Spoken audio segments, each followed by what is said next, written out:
Next, we're going to learn how to use a function generator, and this is your function generator. You will need the function generator, your power cord that you have for the function generator, your BNC to BNC cables, your NI DAC, and the USB cord for the DAC. So to use the function generator, the first thing you can do is you can pull out on the sides here and rotate the handle so that you can set it up on an angle for you to view it easier. Just make sure it locks into place as shown. Now I'm just going to leave it flat so the video can see it a little bit easier. Now to plug it in on the back, you see a plug right here.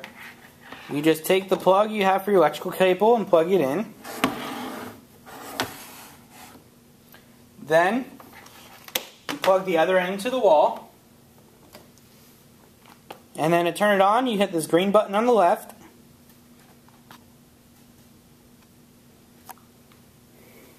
And now you can see that it's showing some signal on it. Right here, you got your different rate set ranges. So this first one is 1 Hertz, 10 Hertz, 100 Hertz, 1000 Hertz, 10,000 Hertz, 100,000 Hertz, and 1 million Hertz. Here you got your coarse Hertz adjustment. Here you got your fine Hertz adjustment. Here you got your amplitude knob. This is where you can change the amplitude of the signal. And then you also have an offset adjustment, or offset, to change the position of the waveform. So you can zero the waveform and have it symmetric about the x-axis. You can use the amplitude to change it from 0 to a volt or more. So that's how you adjust your volts. And then this is what you use to finally adjust the rate, and this is what you use to coarsely adjust the rate based on the range you choose. Now, to get, say you want to do 10 Hertz, you have to press the 100 Hertz range and then turn your knob pretty low. As you can see, I use the coarse knob to turn it down to 10. And then you can finally adjust it to 10. Now it may stray from that number by 1 or 2. That's pretty typical. Now if I only wanted to be on the scale of 1 Hertz, I press the 1 Hertz button. If you want to be on the scale of 10 Hertz, you press 10 Hertz. If you want to get a frequency of 50, you can press the 100 Hertz and then rotate it, your coarse knob, until you get around 50 or 60 or 70. So I'm going to go for 70. So I use my coarse knob to get my frequency in the general range, and then you use your fine knob to get it as close as you can.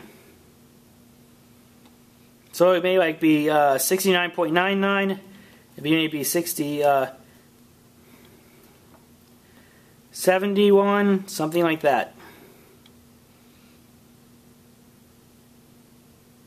You can see this fine frequency knob is very finicky, and you can see here I just set it exactly to 70 Hertz.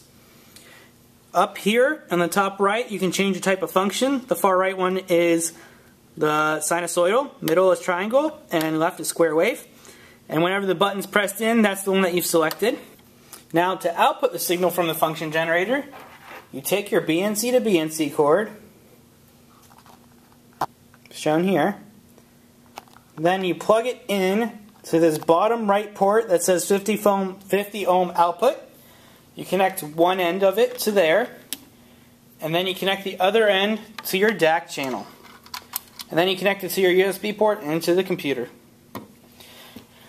Now to make sure that your DAC is outputting, to make sure the function generator is outputting the correct amplitude and at the right position, you're going to have to run your VI a couple times. So it would probably be wise to run the VI continuously and not save anything. And then play with your amplitude knob and your offset knob until you get it at 1 volt amplitude and the offset is 0 or whatever amplitude you're looking for. Once you're done, you unhook all of the wires and then turn off the function generator. And that is how you use the function generator.